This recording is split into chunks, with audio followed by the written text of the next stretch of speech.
আসসালামু আলাইকুম। আমার চ্যানেলে যে ভিডিওগুলো আমি আপলোড করি, এগুলো খুবই সাধারণ মানের আমি জানি। কিন্তু এটি মূলত আমার মতোই যারা খুব সাধারণ মুসলমান ঠিক তাদেরই জন্য। যারা একটু বেশি জানে বা অনেক অ্যা কোরআন মজিদ বা হাদিস নিয়ে এনালাইসিস করে, ধর্মীয় জীবনযাপন করে, তাদের জন্য এটি অত উপকারী না।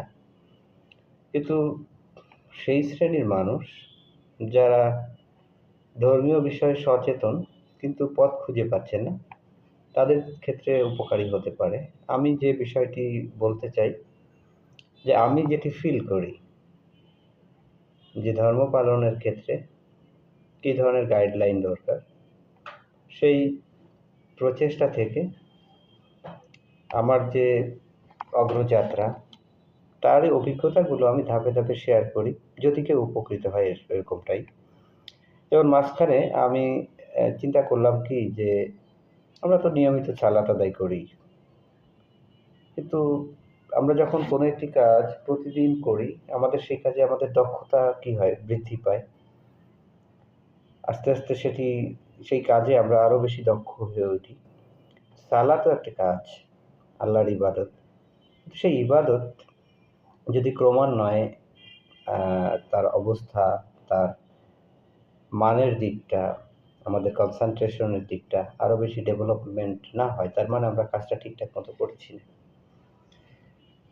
এখন সেই ক্ষেত্রে আমি কোরআন থেকে যে কথাটি উপলব্ধি করলাম যে কোরআন মজিদে আল্লাহ তাআলা যতবার ঈমানের কথা বলেছেন, যতবার জান্নাতের কথা বলেছেন, প্রায় অধিকাংশ সময় ঈমানের সাথে নেক আমলের কথা বলেছেন।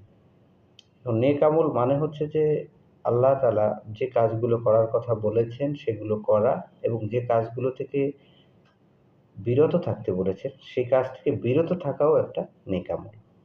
আর সেই নেক আমলগুলোর মধ্যে সর্বশ্রেষ্ঠ নেক আমল হচ্ছে আল্লাহ তাআলার স্মরণ। আল্লাহ তাআলা কোরআনে এমন আয়াত স্পষ্টভাবে বলেছেন। এটি বোঝার জন্য আপনাকে আলেম, ওলামা বা পীর দরবেশ হওয়ার প্রয়োজন নেই। তাহলে আল্লাহর স্মরণ মানেই হচ্ছে আল্লাহর ইবাদত। সেই ইবাদতের মান যদি প্রতিনিয়ত উন্নত না হয়, তাহলে আপনি ইবাদত সঠিকভাবে করছেন না বলেই পরিগণিত হয়।